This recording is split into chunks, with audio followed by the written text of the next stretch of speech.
देश में गाड़ियों की बिक्री को लेकर भले नए रिकॉर्ड बन रहे हों, लेकिन छोटी कारों की बिक्री लगातार गिर रही है।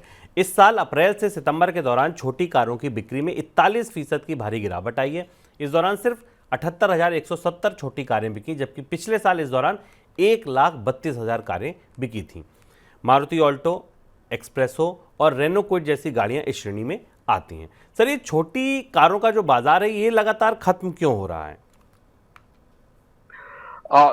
ये बात तो हम लोग पिछले 1 साल से लगातार शुभम अलग अलग कार्यक्रमों में बता रहे हैं और भारत के ऑटोमोबाइल उद्योग में बड़ा चौंकाने वाला शिफ्ट आया है, बहुत बड़ा बदलाव आया है। भारतीय बाजार को प्राइमरीली प्रारंभिक रूप से छोटी कारों के बाजार के तौर पर माना गया था और ये माना गया था कि भारत में जो एस्पायरिंग कस्टमर है, जो एस्पायरिंग बायर है, जो अपनी जिंदगी बेहतर करने की उम्मीद कर रहा है, वो बाइक से छोटी कारों की तरफ जाएगा। लेकिन छोटी कारों का पूरा बाजार कोविड के दौरान अस्त व्यस्त हो गया और बिगड़ गया। 3 बड़े फैक्टर रहे। एक तो जिन लोगों को छोटी कार खरीदना चाहिए था, उनकी इनकम नहीं बढ़ी, बल्कि उनकी इनकम में कमी आ गई। दूसरी बड़ा फैक्टर हुआ कि छोटी कारें सस्ती नहीं रही, उनमें कीमतों में बहुत तेज बढ़ोतरी हुई। और तीसरी बात यह कि सबसे बड़ा आकर्षण था वो छोटी कारों में लोन को लेकर था। ब्याज दरें लगातार ऑटो लोन पर बढ़ते बढ़ते दहाई के अंकों से ऊपर निकल गई और इन तीनों चीजों ने भारत की पूरी ऑटोमोबाइल इंडस्ट्री की जो बेस थी, जो बुनियाद थी, अगर हम पिरामिड की शक्ल में देखें तो जो नीचे का पिरामिड था, उसका हिस्सा ही अस्त व्यस्त और उड़ा दिया।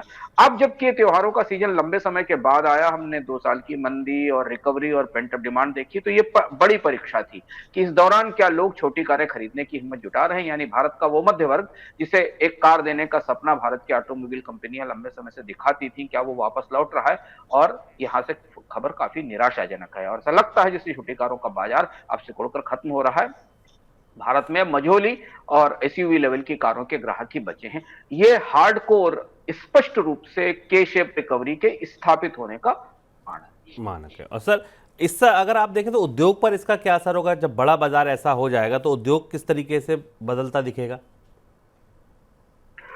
अब इसके बाद भारत की ऑटोमोबाइल कंपनियों को अपने तौर तरीकों में बदलाव करना होगा। मारुति जैसी कंपनियां, हुंडई जैसी कंपनियां, यानी कि भारत में आने वाली सारी जो लगभग बड़ी कंपनियां अपनी छोटी कारें जरूर बनाती थी। कुछ कंपनियां तो छोटी कारों के बाजार की बड़ी दिग्गज थी, और भी जो बड़ी कंपनियां आ रही थी वो भी कोशिश करती थी कि छोटे और मझोले ग्राहकों के लिए किसी तरह से कारें निकाली जाए। लेकिन अब एक बड़ा हिस्सा भारतीय बाजार में उत्पादन क्षमताओं का धीरे धीरे सिकुड़ जाएगा और ये जो ग्राहक हैं जिनकी संख्या सीमित है और जिन जो महंगी कारें खरीदते हैं उनकी तरफ फोकस हो जाएगा।